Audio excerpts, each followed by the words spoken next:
Now, ladies and gentlemen, we have Mr. Shri Sahu as our chief guest.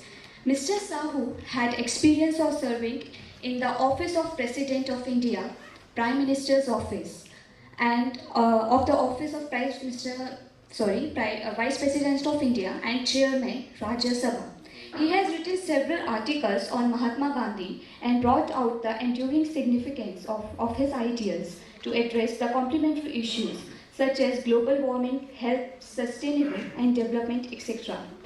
We would like to have you, sir, on the stage.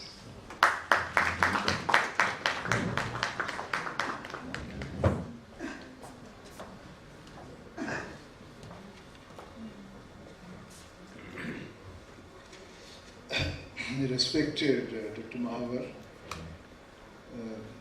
respected Mr. Ashish Jain, Mrs. Radha Bell, Mr. Maithani, it's a great honor to get this opportunity to share some ideas in this very, very important event concerning an issue which is a very pressing issue, which is affecting the lives of all species of life. And therefore, it's important to reflect on this issue in a very, very critical manner and by citing the history, particularly because this issue of air pollution or clean air, is an issue which was taken up long years back, by our leaders when we were fighting for our independence. This issue is an issue which is very comprehensive in nature. It's a public health issue, it's a governance issue, it's a spiritual issue, it is an educational issue. So it's a very comprehensive, and therefore all issues can be taken up in its scope. And when I say the leaders during freedom struggle, I also include leaders, which leaders at a grassroots level. The first ever petition to the Parliament of India. There is a petition committee in Parliament, both Lok Sabha and Rajya Sabha. The first ever petition concerning environmental degradation was submitted to the petition committee of Rajya Sabha in 1977 from a Panchayat in Odisha, Ganjam. It's called Ganjam Panchayat. That was 1977, and few people from that Panchayat, they sent that petition because a chlorine manufacturing factory called Shri Chemicals was poisoning the air, soil and water of the large tracts of that Panchayat. That first ever petition which was submitted to the petition committee of Rajya Sabha, as early as 77, 10 years before the Brundtland Commission report, which was a global report, you can say. The people of Ganjam, they demanded protection of air from pollution. That was 77. And they requested the Parliament of India to enact a legislation to protect air. And the Prevention of Air Pollution Act actually came much later. So what is this? This is a leadership which was displayed at the people's level. It was not taken up by any chief minister, any governor, any prime minister. It was taken up at the level of the ordinary people of a panchayat.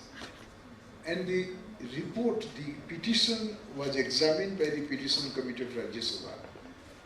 And it's a brilliant report which is available in the Rajya Sabha website, 1977. If you want, I can also send you the link. It's important to refer to that because this, how the one particular factory caused pollution affecting the air very badly and also soil and water. So that was the issue. So therefore, when you talk of leadership, we need to look at leadership at every level. It's not leadership only at the level of the MPs or MLAs or ministers or prime ministers and so on and so forth. Having said this, but if you go back to history, we get educated by the fact that, the issue of air pollution was taken up as early as 1906 by none other than Mahatma Gandhi when he was in South Africa. In fact, I have written an article on this, which will be published very soon. He was a critic of modern civilization. His Hind Swaraj constituted a remarkable critic of modern civilization, which was written in 1909, and that Hind Swaraj is now considered as the Bible of the post-materialistic world order. Okay, in 1906, in fact, he wrote that, he was referring to a leaden atmosphere in a drawing room of an individual.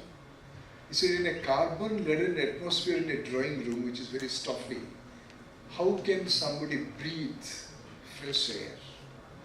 So the carbon-laden atmosphere which he was referring to, in 1906, in the context of somebody's drawing room, which he visited, in that now we have a carbon economy. The Nicholas Stern Committee report, which was generated in UK a few years back to explore the dimensions concerning economic growth and global warming and so and so forth. It's used that we have created a carbon economy over several centuries.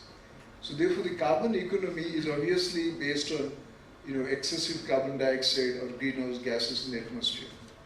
So Gandhiji referred to the carbon-laden atmosphere, and then he being a critic of modern civilization, is very, very astounding to look at his writings. In 1913, he wrote General Knowledge on Health. there are several chapters on general knowledge on health, and there is a chapter on air. And in that chapter, he very, very prophetically he said that in modern civilization, fresh air would not be available free of cost, even though nature has given us air to breathe absolutely free of cost. And he said, to get fresh air, people would run away from cities. And he was referring to the Malabar Hills, and he said people would go to Malabar Hills or to wherever fresh air is available. And that was written in 1913. And today, in fact, today, in fact, we are running away from cities to get access to fresh air. Few days back, a few days back, I was in the remote parts of Kalahandi, in Orissa, my home state, and I was so delighted there to be there because there was absolute fresh air. And this is what Gandhiji looked at, that in modern civilization, fresh air would not be available free of cost. And today we talk of air purifiers, yes, air purifiers. So obviously now air purifiers, the established, or let's say the business of air purifiers affirm that point of Gandhiji, that in modern civilization air would not be freely available. And so therefore he said that, and it's very fascinating to trace those ideas in the modern context, because the other day I was watching a television debate on this air pollution issue. People are saying, why can't we have an overarching approach to address the air pollution issue? We need to look at from the perspective of public health, from the perspective of governance, from the perspective of many other aspects. Exactly the same thing was done by Gandhiji. See, for instance, while reflecting on modern civilization, where he said air would not be available free of cost, he that was before he came to India in 1915, he did it. Okay, and then another aspect he said, he looked at the fresh air issue, clean air issue, from the perspective of Swaraj. It's very, very fascinating. When people today talk about a broad spectrum approach to air issue, clean air issue, he did it long years back. See, for instance, in 1918, exactly 100 years back, in fact, Mr. Gopal Gandhi, the former governor of West Bengal, he was secretary to President Mr. K.R. Narayan, I worked under him in Rashtrapati Bhavan. He wrote an article on 1st January 1918, which is available in the Hindu. In 1918, Gandhiji addressed a meeting in Ahmedabad. And in that meeting, he said, he defined Swaraj from the perspective of clean air. Can you ever believe it that 100 years back, somebody defining Swaraj, independence of India? I mean, independence of India has been defined in terms of Hindu-Muslim unity, abolition of untouchability, eradication of leprosy, economic equality, upliftment of women's status, and so on and so forth. But he defined in 1918, exactly on 1st January 1918, Swaraj would mean clean air, clean water, and plentiful grain. Now if you today, suppose in Delhi, you don't have clean air or clean water, this means you are deficient in terms of Swaraj. So 71 years after independence, we are certainly deficient in terms of Swaraj. If you are today talking about air pollution, this means Swaraj has been polluted. The idea of Swaraj has been polluted. So I think a second freedom struggle is required, not only to, for the cleaning the air. So therefore, what today the public policy experts, they like to look at air pollution from several angles, several perspectives. That was looked at by Gandhiji in 1918. I mean, to be honest, he looked at it right even before that. See, for instance, in 1913, 14, his writings, if you look at, he was, in 1914, he wrote a piece that in England, air was getting polluted because of too many factories. And people used to leave their farms and come and work in the factories. And therefore, they got affected by polluted air. And it is from Gandhiji's writings. And he said, then he said, that what is just? He wrote an article about what is just. It is just to have too many factories for production of, wealth or generation of wealth. If we have, then he said, if wealth is the criteria for progress, then is it just to pollute the air? Is it just to, endanger the health of the people? So therefore, he looked at all these issues from the perspective of not only, just public health issue, also from the perspective of generation of wealth. So then while writing that article, what is just, little later, 1931, he defined just administration. And just imagine, as early as 1931, he was saying just administration would mean Dharmaraj, Ramaraj, or People's Raj, which he said is democracy. And in such a just administration, he said, Gandhiji wrote in 1931, so many things would be available to people. And among those so many things, both rulers and rulers would have access to clean air and clean water. And he looked at just administration from that point of view. So today there is a deficiency of clean air and clean water. This means there is deficiency of just administration, or what we call good governance. Apart from looking at clean air from the perspective of independence, from the perspective of governance, he also looked at the idea, the issue of clean air from the perspective of spirituality. And how did he do that? 1930s he wrote that people who go to the banks of Ganga, for spiritual purposes, they use those same banks for defecating in that area. And even he wrote that they are polluting that area by all kinds of activities. And then he said such an act constituted a sin against God and nature. So looked at from that point of view, the polluting effects of the human activities. And then he said, clean air, clean water, and clean food means communion with God. So he also looked at from the spiritual perspective. So when somebody is linking all these aspects, so if you can present this, Mr. Baithani was talking about education. If you can educate people from such a larger perspective, not only just health perspective, from the spiritual perspective as well. I think that will make an impact. And few other points I'd like to say. Mahatma Gandhi looked at the issue of clean air from the perspective of education. When he was educating the students in Tolstoy farm in South Africa, he wrote a piece that when a child becomes conscious, he should be educated about the necessity of clean air and how to keep the air clean. So he wanted an educational pedagogy or curricula, to carry forward that cause of clean air, which he took up as early as 1940. And later on, sometime in 1930s, which is very fascinating and educative to note, he said that, he quoted a British gentleman, and he said that British gentleman in fact wanted, is John Ruskin. John Ruskin emphasized on education curricula for children, emphasizing on clean air, clean water and clean earth. He said this is the basic, is the fundamental things a child must be taught. And besides that, when he prepared his constructive program in 1943, in that constructive program there are 2 points on sanitation.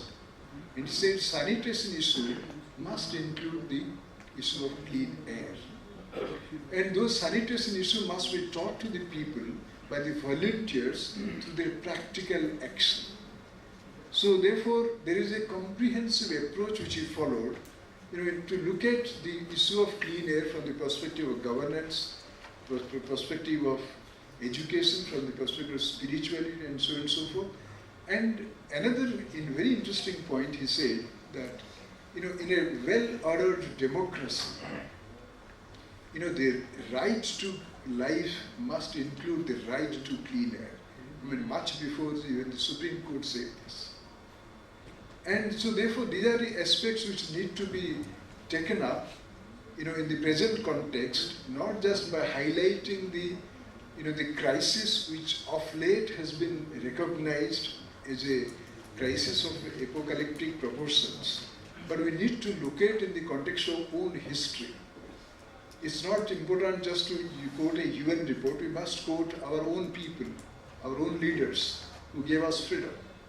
And the last point I would like to emphasize is that, what Mr. Maithani showed in his slide, that, vehicular pollution is probably the most important constituent of the factors which cause air pollution in cities. It is in this context, now we are taking measures, odd even formula to reduce the vehicles on the road. Or for that matter, smart cities which would provide, tracks for cycling, the separate passages for the pedestrians and so forth, so and so and so forth. 1938, when one American gentleman came to Gandhi, and he told him that the President of America of that time, Mr. Roosevelt, he outlined his vision for American society. And according to Roosevelt's vision, every American family would possess 2 cars and 2 radio sets. So Gandhiji was asked by that American that was the vision of Roosevelt. What is your vision of Indian society, for Indian society? So Gandhiji said, if every Indian family would have 1 car, there would be so many cars we won't get space to walk. Now such a situation has come.